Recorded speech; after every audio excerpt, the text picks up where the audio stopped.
इंतजार में। अनुपमा, हाँ ये बात बता दूं, जी, इस गाने को मैंने ही लिखा था। क्या बात है। अपने सिनेमा के लिए इस गाने का कंपोजिशन और राइटिंग मैंने ही लिखा था इस गाने को, और मैंने ही कंपोज किया था। बहुत सुंदर। मुझे आज पहली बार सच में पता चला। क्या भैया, बहुत कम लोग जानते होंगे कि भैया लिखते भी हैं। अब तो हमको आप पे शक हो रहा है। अनुपमा, ऐसा तो नहीं कि भैया लिखते हो नाम ये देते हो अपना। अनुपमा, हाँ भैया, हम बोले थे ना, हाँ कि परिवार में टकरार होता है, बिल्कुल, लेकिन टकरार के बाद जो प्यार होता है वो मजबूत होता है। बहुत बहुत एकदम। मुझे तो अब अखिलेश भैया पे शक हो रहा है कि ऐसा तो नहीं खेसारी भैया सारा गाना लिखते और ये राइटर। ऐसा मुझे, मैं नहीं बोल रही, ऐसा मुझे लगा। नहीं नहीं, आपने लिखा है कि चूड़ी हो रियारा का, अरे ले गई है रे सवर का, पहिरी के नाचब छमा छम। लेकिन हम का गावत रहे कि रोज अखिया रहेला इंतजार में, दिल भाईल दीवाना तोरा प्यार में, दिल भाईल दीवाना तोरा प्यार में।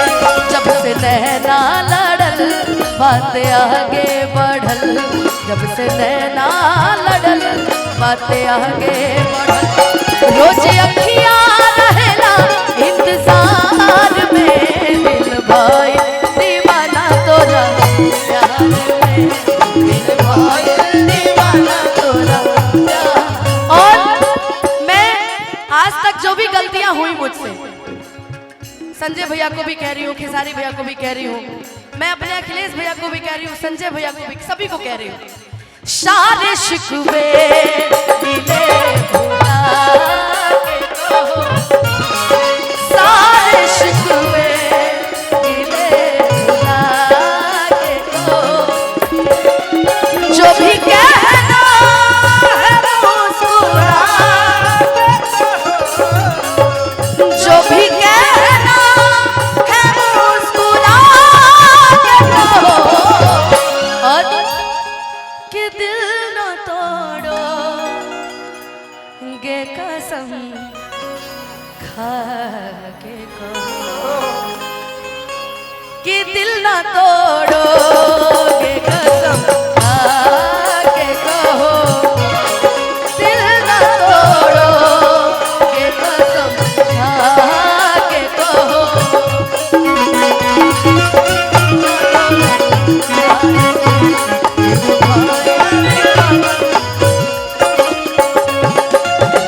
करिले शुक्रिया हम ओहो भगवान के, तोहके बनौले बड़े कावन माटी सान के।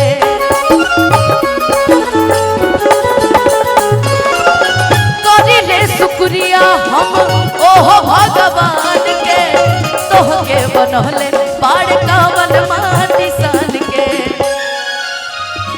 चेहरा चमके नूरानी हऊ परियन के रानी, चेहरा चमके नूरानी हऊ परियन के रानी, तहरा जैसन लगे हो संसार में, दिल भाई दीवाना तोरा प्यार में, दिल भाई दीवाना तोरा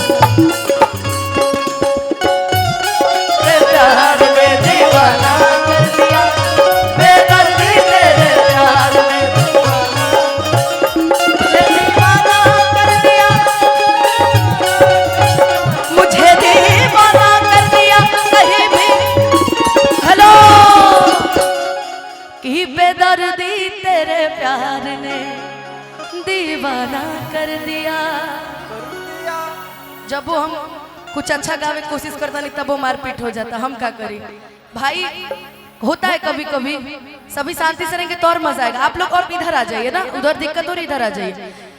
कि बेदर्दी तेरे प्यार ने दीवाना कर दिया, ओ बेदर्दी तेरे प्यार ने दीवाना कर दिया, मुझे दीवाना कर दिया कहीं भी लागे ना जिया, मुझे दीवाना कर दिया कहीं भी लागे ना जिया, बेदर्दी तेरे प्यार दीवाना कर दिया, बेदर्दी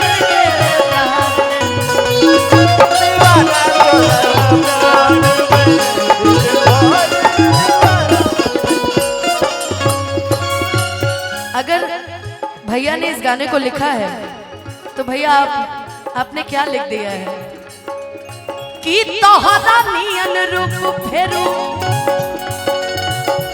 अरे रब ना बनई है।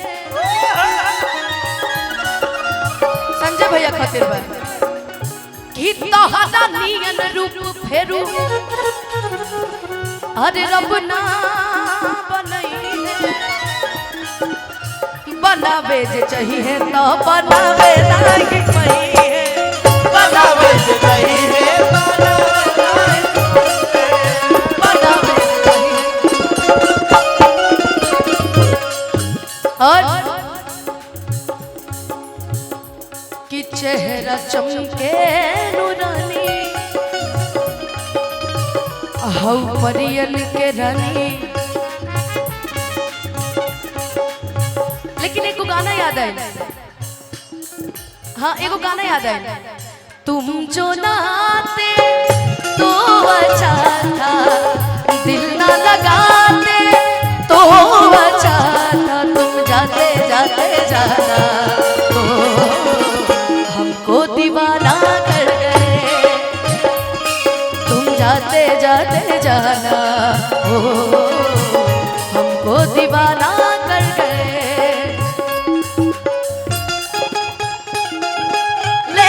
जन्म दोबारा अगर मिलते इस जीवन में लेते जन्म दोबारा। हेलो, मैं इसीलिए अपनी टीम को बहुत प्यार करती हूँ। मैं अगर कहीं भी माइनस पढ़ती हूँ ना भैया, तो मेरी टीम मुझे संभालने के लिए हमेशा तैयार रहती है। जैसे मैं ये पहले वाला गाना भूल गई थी, लेकिन भैया ने क्या बजाया, अगर न मिलते इस जीवन में अरे लेते जन्म दोबारा, जन्म जन्म का साथ है तुम्हारा हमारा तुम्हारा।